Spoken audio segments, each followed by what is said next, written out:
Assalamualaikum warahmatullahi wabarakatuh. Selamat pagi pada anak-anakku semuanya. Pada kesempatan kali ini saya akan memberikan materi tentang objek IPA dan pengamatannya. Anak-anakku semuanya, sebelum pembelajaran pada pagi hari ini kita mulai, marilah kita berdoa terlebih dahulu menurut agama dan kepercayaannya masing-masing. Berdoa dimulai.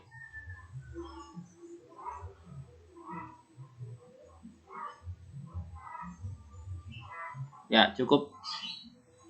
Baik anak-anakku semuanya, pada kesempatan kali ini ya, pada semester 1 pertemuan yang pertama kita akan membahas tentang objek IPA dan pengamatannya pada sub materi yaitu penyelidikan IPA. Anak-anakku semuanya, kita ketahui bahwasanya IPA itu merupakan ilmu yang mempelajari alam semesta dan interaksinya. IPA itu berasal dari sains, ya, yang artinya pengetahuan. Kemudian anak-anakku semuanya, bahwa keterampilan proses dalam IPA itu meliputi dua hal. Yang pertama adalah keterampilan proses sains dasar atau basic skill. Dan yang kedua adalah keterampilan proses sains terintegrasi atau integrated skills. Kita teruskan. Kita bahas dulu satu persatu ya, agar nanti materi kita lebih jelas. Yang pertama adalah keterampilan proses sains dasar, atau dalam bahasa Inggrisnya adalah basic skill.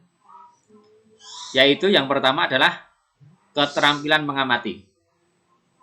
Jadi keterampilan mengamati itu merupakan kemampuan untuk mengamati objek-objek ya, dan fenomena ala menggunakan panca indera, termasuk melakukan pengukuran menggunakan alat ukur yang sesuai. Nah, jenis-jenis keterampilan mengamati itu apa saja? Yang pertama adalah melihat, yang kedua adalah mendengar, yang ketiga adalah mencicipi, yang keempat adalah meraba, yang kelima mencium, dan yang keenam adalah mengukur.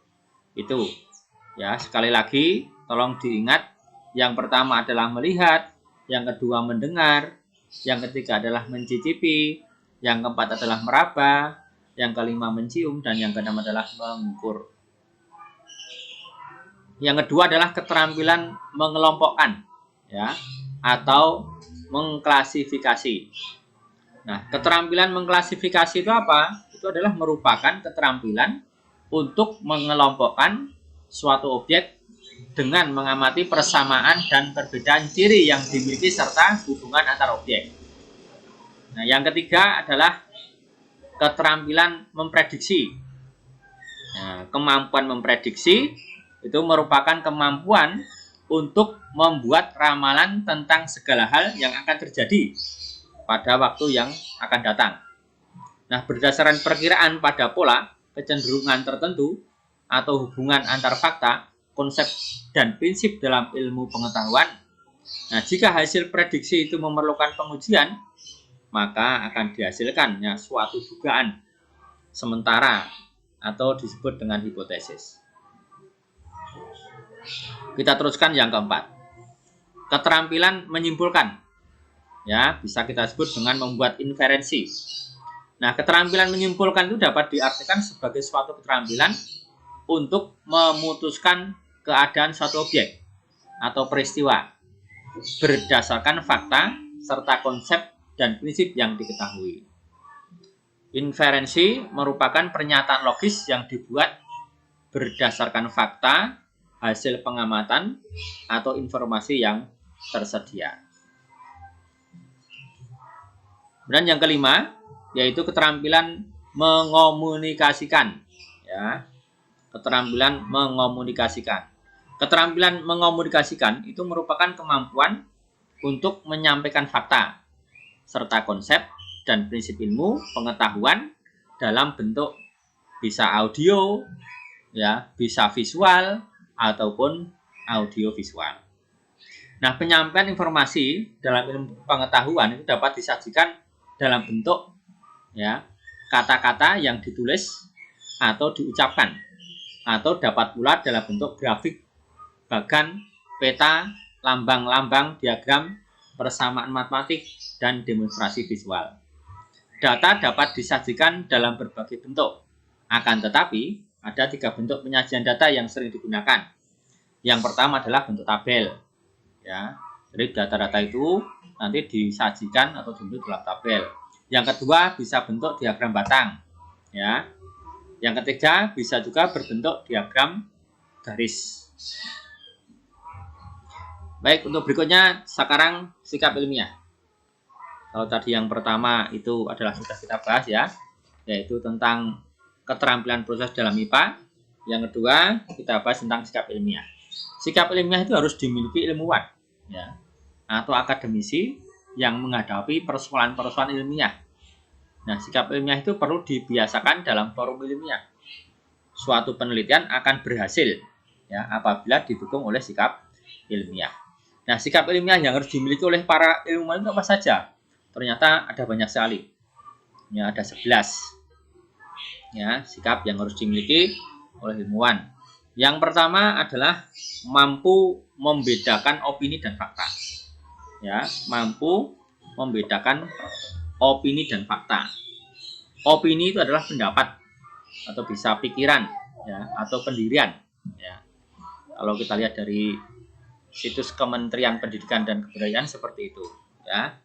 Nah, kalau fakta itu adalah kenyataan, ya, bukan dugaan lagi, ya, atau hanya sekedar pikiran, ide atau pendirian, tetapi sudah merupakan kenyataan, fakta. Kemudian yang kedua, ini adalah berani mencoba. Nah, kita sebagai seorang ilmuwan harus berani mencoba, ya, untuk nanti akhirnya akan menghasilkan sebuah penelitian yang valid, ya. Harus berani mencoba. Yang ketiga jujur. Ya, jujur ini juga sangat mendukung untuk ketelitian yang valid. Ketelitian yang sangat diharapkan harus didukung oleh seorang ilmuwan yang jujur. Yang keempat teliti. Ya, ketika kita memasukkan data-data, kita melakukan percobaan, ya, kita harus teliti. Karena dengan teliti maka sama akan menuju data-data yang valid. Kemudian yang kelima harus selalu ingin tahu, ya. Jadi kita punya rasa penasaran. Ini kalau dicampur dengan A dan B jadi apa? Ini adalah rasa ingin tahu, ya, seperti itu. Misalnya dalam pembelajaran IPA itu kita ingin mencoba, ya, mencoba meneliti. Misalnya kulit, ya, buah nangka kita gunakan untuk mendeteksi, ya, asam dan basa, itu bisa. Jadi nanti kulitnya dikupas, kemudian nanti dimasak atau dimasak, ya, dalam sedikit air, ya. Nanti hasilnya itu airnya itu bisa digunakan sebagai indikator alami, ya, untuk mengetahui asam dan basa. Gitu. Lanjut objektif. Objektif itu apa adanya, tidak boleh kita bersifat subjektif, direkayasa. Kita harus objektif. Kalau memang kenyataan seperti itu, maka kita buat seperti itu. Hasilnya seperti itu, ya kita buat seperti itu. Baik, nomor 7 yaitu mampu bekerja sama. Dalam sebuah tim, kita biasanya melakukan penelitian itu kan banyak orang. Ya, jadi ketika kita sudah membentuk tim atau dalam banyak orang untuk melakukan sebuah penelitian, nah maka kita harus mau bekerja sama. Ya, jadi harus bekerja sama yang baik, yang solid, sehingga nanti akhirnya akan menghasilkan sebuah penelitian yang sangat baik, terbuka dan fleksibel. Ya, kita harus punya sifat yang terbuka, fleksibel. Ya, jangan sampai kita punya sifat yang alot, ya. Kemudian juga punya sifat yang kira-kira itu sulit untuk kita laksanakan. Nah, maka akan menghasilkan penelitian yang kurang baik. Yang 9 adalah bertanggung jawab. Ya, bertanggung jawabnya kita harus punya tanggung jawab. Kalau kita sudah melakukan penelitian, ya kita harus melaporkan. Ya, itu salah satu tanggung jawab kita, melaporkan hasil. Ya, maksudnya dengan kriteria yang ada di atas tadi.